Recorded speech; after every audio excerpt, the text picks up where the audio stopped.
So it's great to be here, and it's kind of mind-blowing when I'm looking through these talks, how far the technology really evolved over the last 5 to 7 years, right? When we think about that a little bit. So today's topic is, again, structure variants, maybe not so surprising for people that know me. I think we know structure variants by now a little bit. I think what I want to summarize in this slide is really one of the things that I'm super curious about is, like, despite structure variance in terms of number being like a very, very low fraction compared to SNVs, right? So 4 million, 4.5 million SNVs versus like 20, 25,000 structure variants. They're actually impacting a higher number of bases than SNPs alone. So there's a lot of potential where structure variants impact things. And so over the years, what we carried out, and also other groups, of course, is identifying the role of structure variants, not just in evolution, where we publish a couple of speciation events, or you can think about gene gains and gene losses, but also in genomic disorders that fascinates me more and more, to be honest with you, especially neurological diseases, cardiovascular diseases, and Mendelian diseases. And then really carrying out what is the exact impact of structure variants in regulation. We just got a paper published in Cell this year, which actually was started like 8 years ago, so clearly this work isn't easy. And with that, of course, it's fascinating for me to study the mechanism and the impact of structure variants on different phenotypes. And so the lower picture here basically demonstrates that if you put together not just copy numbers, but rearrangements and SNVs, really your heritability increases, so the potential of explaining different phenotypes and diseases. And so with that, over the last couple of years, my group, but also many others, have studied how long reads can really impact positively the detection of structure variants. And I always like to joke about this a little bit, but like short reads really often fell short in identifying insertions or more complex rearrangements. This is also attributed because like structure variants are usually often occurring in tandem repeats. And with long reads, we have more access to these repetitive regions, which is impactful for multiple medical important genes, but also for centromeres and telomeres and phasing and other things. So with all these updates over the last couple of years and really seeing how long read sequencing, especially in Nanopore, can scale up in numbers of reads, we were really motivated of re-implementing Sniffles, our structure variant caller.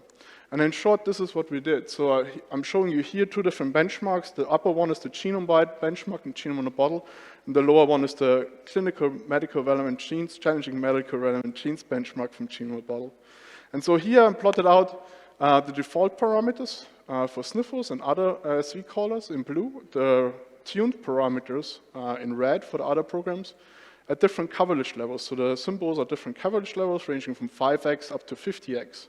And then the transparent points on the bottom just highlights a lower performance of 50% F-score. And so what you can see here, based on Oxford Nanopore, in Sniffles 2, we can really excel in the detection of structure variants. Also motivated by our success together with you and Ashley and Google Health and Benedict Payton about the rapid sequencing, we were also motivated of not just re-implementing Sniffles 2 for the sake of getting a little bit more accuracy, but also speeding things up significantly. And so you can see here in CPU runtime, Sniffles 2 is doing a really excellent job in speeding up variant calling at a higher accuracy. But this is kind of only part why I'm here, because like single sample calling is getting more and more standard, I would argue, and therefore also a little bit boring. So what do we need to do to further scale things up and learn more about rare diseases or other variant types and their impacts? Well, one of the things is this population scale sequencing. And so up to now, this is really cumbersome. So you have to do structure variant calling per single sample. Then we have to merge the VCF files together, right? Get a population VCF file. But by then, we don't know if a structure variant observed in sample A is really absent or present in sample B and might just have been missed because of certain thresholds or whatever. So you have to go back to the BEM file, re-genotype your population VCF file, merge that result again, and then you actually get a fully genotyped VCF file that you can use for association studies or other studies, right? And this is super cumbersome because just for a family, this takes around 36 CPU hours in this case, right? And so what we did in Sniffles is not just providing you a VCF file with the variants that we trust, but also providing a binary file of the size of 12 or 14 MB that holds every possible candidate of this particular sample. And so we can use this binary file in the merging process to get directly a fully genotyped population VCF file out. And this is not just helpful for like large populations, but actually also solves the N+1 problem if you study families, or even helps in tumour-normal identification. And this process is around 2,000 times faster than what I just walked you through in the beginning of the slide.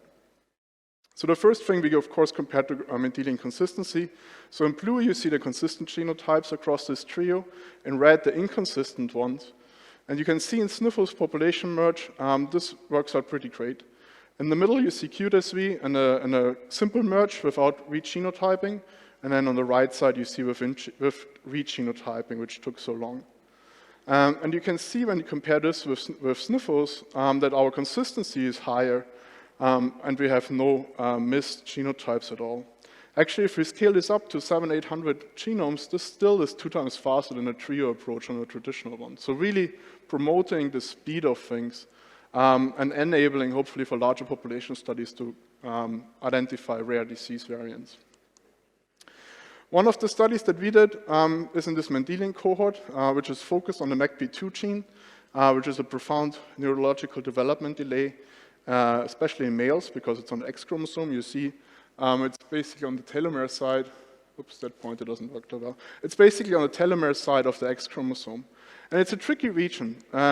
So general Sniffles can identify that MACB2 mutations. Oops, now I ruined it. There you go. In like 95% of the cases, they are really very different from individual to individual. The challenge here is that in orange, you see multiple regions of the genome, which are segmental duplications. And so that one individual I wanted to highlight here is actually one where we identified a causative region, but we cannot completely resolve the causative allele here. So what's happening here is actually you see that based on the copy number arrays and multiple experiments that Claudia and her lab did, is that we have a duplication in that region marked in this red dots. But then in the middle where the blue arrow is, you actually have a triplication that is also inverted simultaneously. So you have a very, very complex chained allele that we are currently not completely unchaining. And so on the bottom of the slides, you see how the allele is actually laid out in the proband that led to that disease. And so that's certainly something that we are still continue to work on. Nevertheless, Sniffles was able, as I said, like in 95% of the cases, to pinpoint the exact allele and pinpoint it within seconds, basically. Now, we, of course, explore this also in other things, so tumour-normal comparison, for example. Here I'm showing you quite a standard correlate to 9, where it's becoming really, really obvious and very simple to identify tumor-specific structural variants, such as the deletion in P10, impacting 2 exons, which is now a matter of seconds with Sniffles.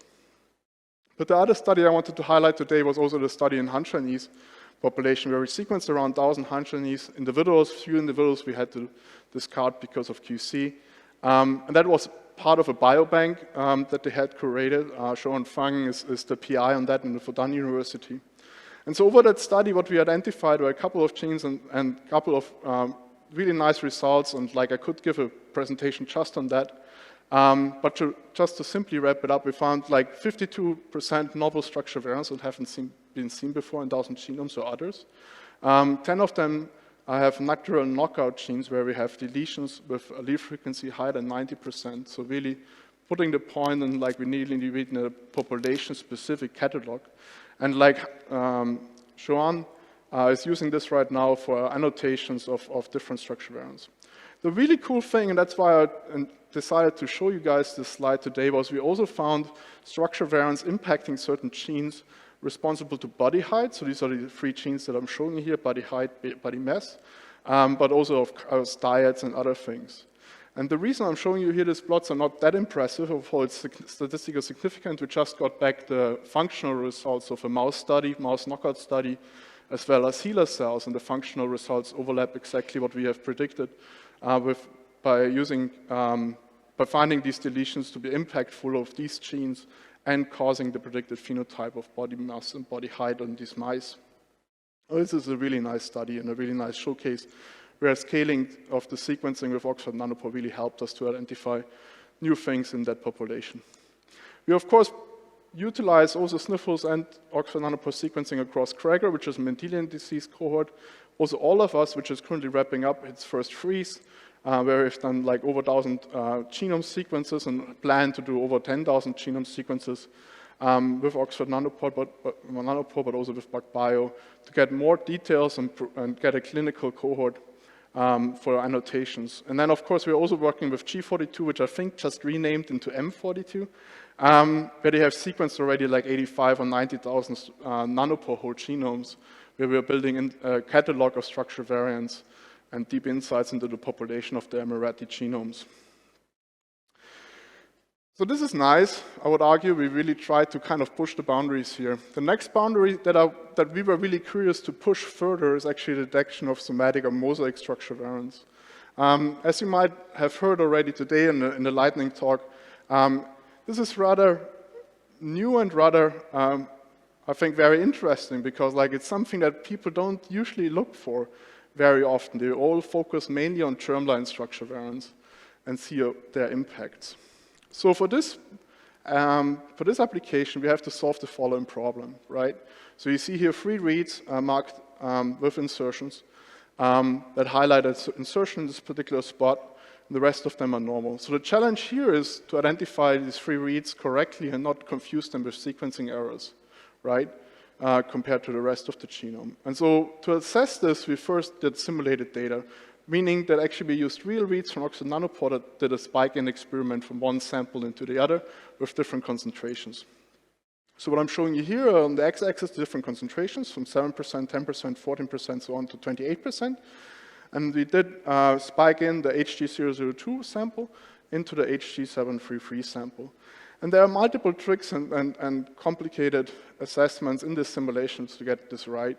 Overall, in the default mode of Sniffles 2, as well as gVCF, which we used just for comparison here, the precision and recall of this kind of events are very, very low. When we then switch on the Mosaic mode on Sniffles 2, we actually get a better precision, being to the fact that Sniffles 2 just reports these allele frequencies between 5 and 20% by default. You can tune it, of course, it's a parameter. But the one strange thing that bothers a lot is, of course, recall, right? We did invest a lot of engineering to get better in recall, but you see the results are very discouraging, actually. And so we wondered what was actually going on here. And so because we are randomly subsampling HG002 reads into the other genome, what is actually happening is all heterozygous SVs are not present by 7%, but actually present by 3.5%, right? Lower numbers. And this overcomes, of course, with higher percent of sampling. So when we account for this fact and actually genotype SVs and look at their frequencies and then say, well, given the 5 to 20% parameter change or threshold, how many of these can be recalled? Then we get the green bars, actually, which much more makes sense. So if you are benchmarking that between 5 and 20%, that's the default parameters are, we get actually a pretty good recall and a pretty good precision. And so we are using this right now, not just in this one brain samples, but across different brain samples and different samples to study this. This one screenshot or this one figure is actually one of my favorite figures over the last couple of months. So what is going on here? We sequenced the MSA brain sample, which is again a neurodegenerative disorder. And let me walk you through a little bit what's happening here, actually. So on the left side, you actually have an ALU element in the reference already.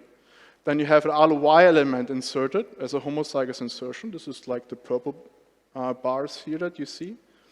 And the cool thing is now that these ALU elements are like 98% sequence similarity and same orientation.